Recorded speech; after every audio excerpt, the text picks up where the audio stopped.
It's Our Story. John Holland, Denver, Colorado.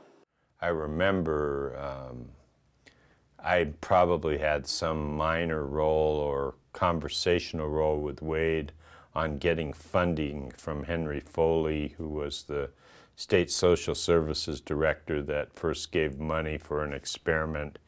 It was an experimental program, and they gave these housing units, public housing units, to Atlantis. I think there were only like 12 or 15 units at the time we started. So there was kind of this coalescence that was occurring in the politics and furor of this unbelievable neglect of people that was occurring in this nursing home.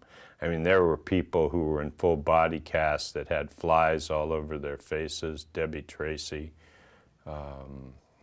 There was a guy who was described as the shortest human being in Colorado because he was amputated above the waist from untreated bed sores, and they'd kind of prop him down. RTD actually gave him a job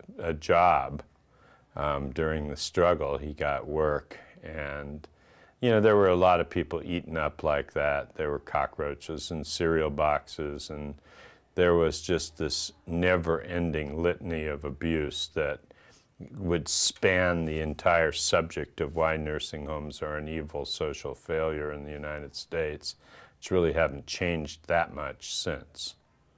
But Wade had come out from Kent State, where he had been shocked, horrified, and blown away by the killing of the students, and he'd been a minister at Kent State. And to recover, he took a job as an activities director at Heritage House, which was an absurd job in a way, but obviously was prophetic for his life. Because he never left that mission, and he took his ministry. I remember he used to get in trouble with the Presbyterian Church for his work, and we would, you know, I'd help him write things to kind of explain that he was still practicing his religion. It was just in a street ministry, an actual service. And so, you know, and I was an old religious studies major. I have an MA in religious studies, and so, and he liked rock theology, and so we had a lot to talk about the meaning of things, and that's kind of the origin of my connection with him. So we were doing this sort of radical lawsuit to challenge the pitiful failure of the government. I mean, the government had no idea, still has no idea really, what's happening in nursing home. Excuse me, just shift your knees, point your knees towards the light a little bit more. Okay. Just good.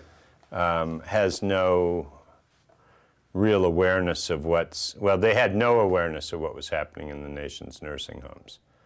And that was a big project. So Wade pretty much lent his support to that project. I mean, we took the project beyond. It was not just an Atlantis project, because we turned it into a national reform movement for quality of care upgrading in the nation's nursing homes. And we were working on that for a while, and Wade was beginning to think about access. And we were beginning, I was at Legal Aid as the director of litigation. And we were sitting around sort of thinking about things that weren't being addressed in the social order. The It's Our Story project is a national effort to make disability history public and accessible. Visit us at www.itsourstory.org or on the It's Our Story project YouTube channel.